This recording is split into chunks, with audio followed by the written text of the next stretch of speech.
Shouts out to my people. Shouts out to my people sending love, positivity, and good vibes to my people, man. I hope you guys are doing good today. I'm doing great. Today we got a clip of Andrew Tate, so I hope you guys enjoy it. Make sure you guys like, comment, and subscribe. Let's get it. But all in all, I mean the best for people. I want everyone to be successful. I want the world to be a better place. And I think the world's a better place based on the back of strong men who stand up for what they believe in. I think that's how the world's always been a better place. The Matrix programming says the opposite, but what did I say earlier about who is telling us, who is giving us these ideas, and do they care about us? They're telling us that to be a better place, all the men need to be weaklings and compassionate without any morals or without any hard lines or beliefs, and they must talk in a very, very soft way, and we need to be very, very compassionate and very, very tolerant and all these things. But if you look at history, the only times things were peaceful and nice is when strong men stood up with their swords and said, no, this is mine and this works this way and no one's going to come fuck with it. I think that masculinity and strength is what makes things beautiful, is what preserves things, and is what we need more of. This is what's missing from the world. All of the problems in the world today could be solved by men of honor, not doing bad things, men of honor standing up and saying, no, this is wrong. That could fix a lot. It's a quote by Joe Rogan that goes by, hard times create hard men. Hard men create soft times. Soft times create soft men. Soft men create hard times. We're in an era right now where it's hard times and soft men. So it's very important for us men to stand up and raise the bar. But nobody seems to want to do it because they're too busy being distracted by the Matrix, depressed. Andrew, people who have addiction, whether it's drugs, alcohol, whatever it is, do you recommend that people to stop their addiction? Do they cut it cold turkey, or do they slowly stop it, ease off of it? It's a good question. It's difficult, right? Because there's a lot of personal circumstances involved, and it's different addictions do different things, etc.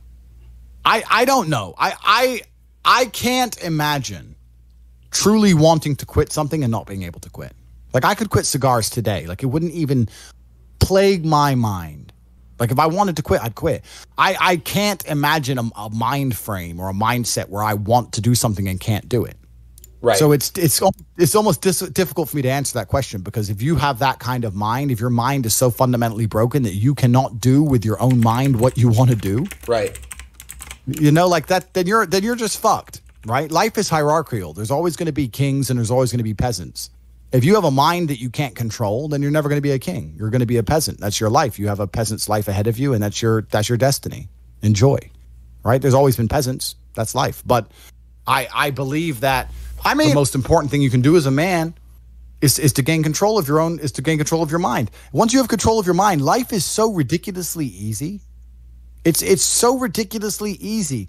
It's so easy to be in. People say to me, Tate, you're in good shape, but all you do is drink vodka and travel the world. You're never even home. You never even have a gym. How do you do it? It's ridiculously easy if you control your mind. If I decide to do 1,000 push-ups, I'll do them. Maybe I have to do them one at a time. Maybe I'll get tired. Maybe I need a break. I'm going to do 1,000 because I said I'm going to do 1,000. It's not fucking hard. Everyone knows what they're supposed to do. Once you control your mind, it's easy, right? Getting over a breakup with that bitch. You miss that girl, you're upset, you miss her with all your heart, da-da-da. But once you realize she's gone, if you control your mind, she's gone now. She's gone now, going to miss her. That's a shame. Off to the gym. You either control your mind or you don't. And all of these things stem from the same problem. It's something you can do. It's something that is learned. It's something that is taught. But it's something that I needed to survive. So for me, it's easy, right? It's all I've ever known. Right. But people have life now. They don't need it to survive, so they never develop the skill. That's just how it works. At the end of World War II, when men went to Europe and saw unspeakable horrors at the end of World War II, did they all come home and need therapy, or did they all come home and get back to life? Get back to life. Because everyone was taught to have a mind that they control because they needed it to survive. There's no one else. That's how life worked back then. Now imagine there was a war that big. Imagine the fucking therapy, the fallout, the fucking bullshit. No one would be able to fucking even just go back in. And I'm not saying they didn't see bad things. I'm not saying it's not hard. It's fucking horrible. But that's just how it works. That's life. Like, I've seen shit. Like, we've all had our trauma. You have to get through it. You either let it destroy you or let it build you. Have you ever been in love before? That was definitely a gem. I don't know if you heard that, but he said, your trauma either makes you or breaks you. Make your trauma make you and not break you. Completely. I believe in love. I believe in love. I believe in men and women being in love. I believe in finding a woman and loving her with all my heart. I'm not going to let her fucking take the piss out of me. I'm not going to let her walk over my standards or my boundaries. I'm a man. I love you with all my heart. And I said, you're not going to the club with your girls. I want to go. Cool. Then we're over. And I will love you while I don't see you. I might still love you a little while, but fuck you. That's the line. You overstepped the line. Goodbye. That's life. I can love a bitch and ignore her texts. Watch me. I can be head over heels in love and still ignore her ass for breaking my rules. Because I set the rules because I'm a man. It's my world. You step into my world. I don't step into your world. You step into my world. You're never going to win 100% of the time. You might love a bitch and lose her. Cool, but you might love a bitch and keep her. If I let her go to the club with her girls all the time, how long is it until she meets a new dude and cheats on me anyway? Sooner or later. You're going to lose her anyway, so why not lose her as a man sticking to your fucking guns instead of losing her 7 months later behind your back? Just stick up for yourself. Stick up for your fucking self.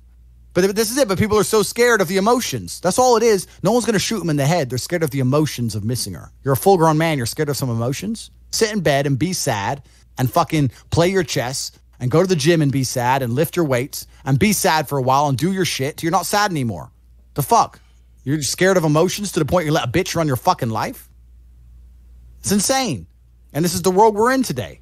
Everyone's scared. All full-grown men are scared of feeling fucking sad a little bit. It's crazy. Someone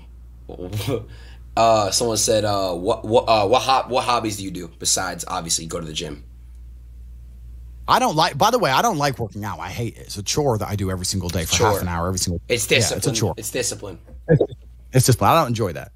Things I enjoy driving. I enjoy driving fast cars around. I don't have to obey the laws where I live, so there's no speed limits for me, so I can just race around, do whatever I want. Shut the fuck up. You can just go 200 miles an hour. That's all I do. It's all on my Instagram. It's all on my stories. I race through the city, do whatever I want. So I run it. So I like to race fast cars.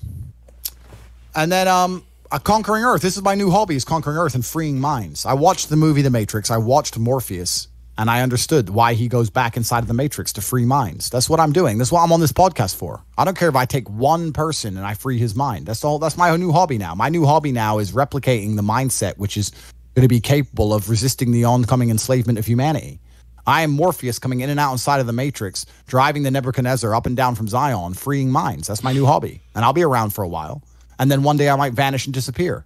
I can buy $100 million yacht and just fuck off and not talk to anybody if I decide. Take my 10 women and settle down if I want to. Have 20 kids, easy.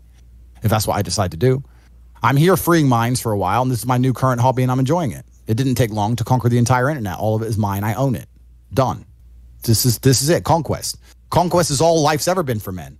This is what men have an innate desire to conquest, to conquer. Even you. You care about having as many viewers as possible on your streams. You care about being as big as possible. You care about conquering. Why did the Romans wake up, melt rocks, make swords, and walk in random directions? They didn't have Google Maps. They didn't have a fucking clue where they were going. Random directions to find some other group of people and fuck them up and take their shit. Why? Conquer. Conquest. This is a conquer. Why did Genghis Khan ride his ass from Mongolia all the way to fucking Vienna? It's a long way. Why? Conquer. Men are born with this innate desire to conquer. It's inside of us. They're trying to suppress it.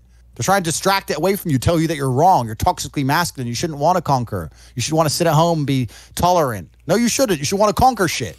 Only thing that's going to make you intrinsically happy is conquest. Nothing else. He's speaking facts. Anytime I had a goal and I was locked in and I achieved my goal, you know, those are some of my proudest moments in my life. So it's very important for us men to have goals and for us to be focused on conquering. If you're depressed, it's because you don't conquer shit. Conquer something. Get up and do it. It doesn't have to be a negative at all. I like to think that my impact on the world's been positive. I've conquered the whole fucking internet, and I've done it in a positive way. I'm helping the world. Maybe my enemies, maybe the Matrix doesn't like me, but there's young men who are watching every single one of my videos whose lives are changing. So conquest can be a very positive thing. So I'm here on the internet conquering the internet because I've decided to, because that's my hobby. Because I don't do anything degenerate. I don't take drugs. I don't gamble anymore. I used to gamble a bit, bored of it. Don't gamble. Don't take drugs. I drink sometimes, but it's really not a big deal for me. I don't like to drink too much. Pussy's great, but how much of it do you really need? I have enough. And what the fuck else is there to do? Drive cars and conquer the internet. There's nothing else to do. That's it. So my organization, the War Room, is already, I would vouch, as one of the top 5 most important and powerful organizations on the planet. Within 10 years, we will be the most powerful organization on the planet. I can't even tell you here in public that you will not believe the influence we have. You will not believe the organizations we have infiltrated. You would not believe it if I fucking told you. I'm going to run the most powerful closed circuit organization on the fucking planet. It's going to be mine, and I'm going to conquer Earth. And I'm going to have 20 sons from 10 supermodels, and I'm going to die. And there's going to be 20 Andrew Tates watching my old videos, continuing the legacy. This is what I'm going to do for my bloodline. I'm going to conquer fucking Earth. So what is your next like goal? Not your big goal, like your next goal. Like what is your next thing you must conquer? I don't even look at it as goals, because goals are something that you put on the wall to motivate yourself, right? Right. Goals are motivating. So if you want to buy a car, you put the car on the wall and it motivates you to go to work to get the car. So that's a goal. Goals are for motivation. I don't work on motivation. I work on discipline. So I don't have a set goal. I just get up and do what I know I'm supposed to do. I don't work to try and afford that car. I work because I'm supposed to work. And then I can already afford that car and another one and another one and a boat and a plane and a house and another house and a land. And then I just work. I do my work. That is my duty as a man, is my duty to God. I train in the gym. It is my duty to God. I do my duties to God. I fulfill my duty. I'm an old school gentleman of honor and respect. I do what I'm supposed to do. I don't have any particular set goals. Anything I decide to do or want to do, I can do instantly. And if I can't do it instantly, I can do it pretty fucking quickly. I don't need goals in that old traditional sense. I do what I'm supposed to do. Wow. It's not a matter of how I feel or how I'm motivated. If I was depressed, it's impossible. But if I was depressed, my life would be, and the day-to-day activities would be exactly the same as if I was ecstatically happy. You wouldn't be able to see a difference. I'd be up at the same time. I'd be in the gym the same. I'd be doing the same shit. Those are my duties my duties to God. How I feel has nothing to do with it. Completely unrelated. How I feel is unrelated to my duties to God. They don't change based on how I feel. They're the same. And they will be completed because I refuse to fail God or my bloodline. That's amazing. I'm telling you.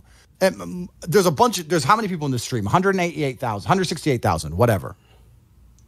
You could take 150,000 of these people and travel back in time and stand them in front of their ancestors. And their ancestors who fought fucking saber-toothed tigers or escaped the Mongol hordes or managed to dodge bombs in the Second World War. All the shit they went through just for this fucking cretin to be born. And to look at him. Look at who he is, listen to his life story, listen to what he does on a day-to-day basis, and they would feel nothing but fucking shame.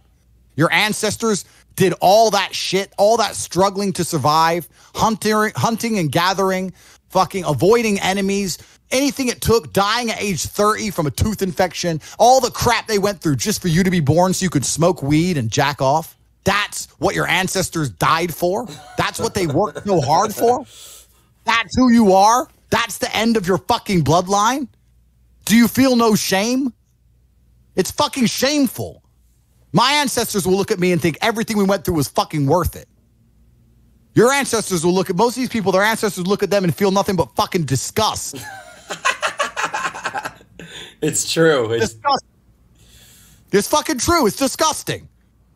And they should look in the mirror, look deep in their own eyes and say, yes, I'm fucking disgusting. I can change this. That's the beauty about being a man. If you're disgusting, you can change it. That's the beauty. There's nothing stopping you changing it. You're right. But you must accept. You must accept it first. He definitely was speaking some gems. You know, the first step is accepting and acknowledging exactly where you are.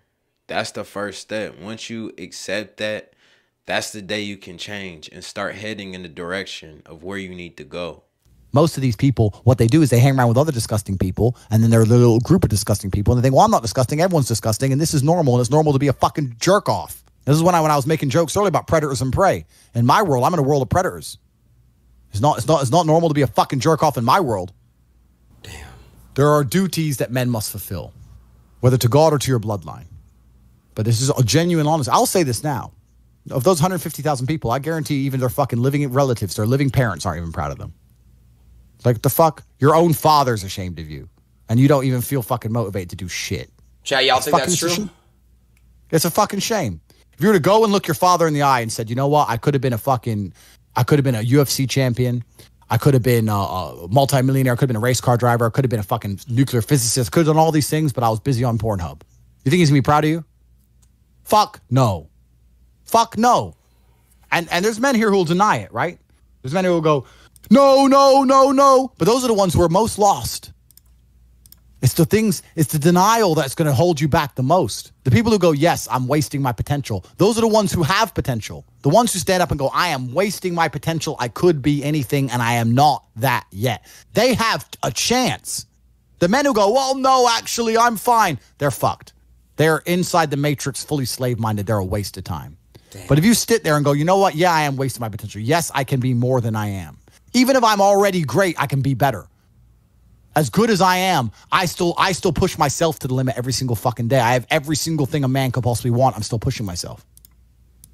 This is your prerogative as a man. But you need to be instilled with a sense of duty to your bloodline. You must want it. You need to want it deep inside your soul. I can't die as anything less than emperor. It's my destiny. Jesus Christ. Nah, I'm not gonna lie, bro. This stream actually, like, I'm pretty sure changed, like, lives. I swear to God. Like, you changed lives just now, like, this one stream. Like, I hope so. I hope so, too. I really do. I really feel like people's lives are going to be changed from this shit. I hope so. Shit. I hope so, too. Mine is, because I'm telling you right now, I promise you, I'm going to literally be texting you on IG and shit and showing you, like, I'm really going to be hitting the gym, bro. Do it. And you're going to feel so much better for doing it. Not even just physically, but mentally, knowing that you pushed yourself to do things you don't want to do. There's nothing that feels better than the feeling you have after you did something you don't want to do. As you know, when you're supposed to clean your room. Yeah, you're right. You eventually clean it and you're like, thank fuck I've cleaned it. I did it. Like the homework. I went back at school. Oh, I did my homework. Oh, thank God I did it. I didn't want to do it, but thank God I did it. It's done. That's definitely facts for me. The more I'm productive, you know, I write a list of what I need to do for my day. And the more I'm productive, the more I cross things off my list, the happier I am when I lay my head on that pillow. So I don't know about you guys, but you guys definitely have to get in this mind frame of productivity and living in your purpose, because it's definitely fulfilling once you start reaching your goals, hitting your PRs, making more money. Correct. That's what it feels like every single day if your life is nothing but discipline. It's beautiful. It's a beautiful existence. That's a great feeling. That's a really, really good feeling, I bet. I need that. I need discipline. I need it. Beautiful existence. It's a beautiful existence. After I picked up my Chiron, when I bought the Bugatti and I picked it up, the first thing I did was order another one. Like, it never ends. There's always a new mountain to climb. So you're saying there's never really beating the game. There's always a mission. There's always something to conquer. Always. And even if it's just tiny little, it's professionalism. It's holding yourself to such a high standard. There's a professional way to do everything. So I hope you guys enjoyed the video. I hope you guys got some gems. I love you guys. It's positivity, good vibes. I hope you guys have a good night. I'll see you guys on the next one. Peace. We out.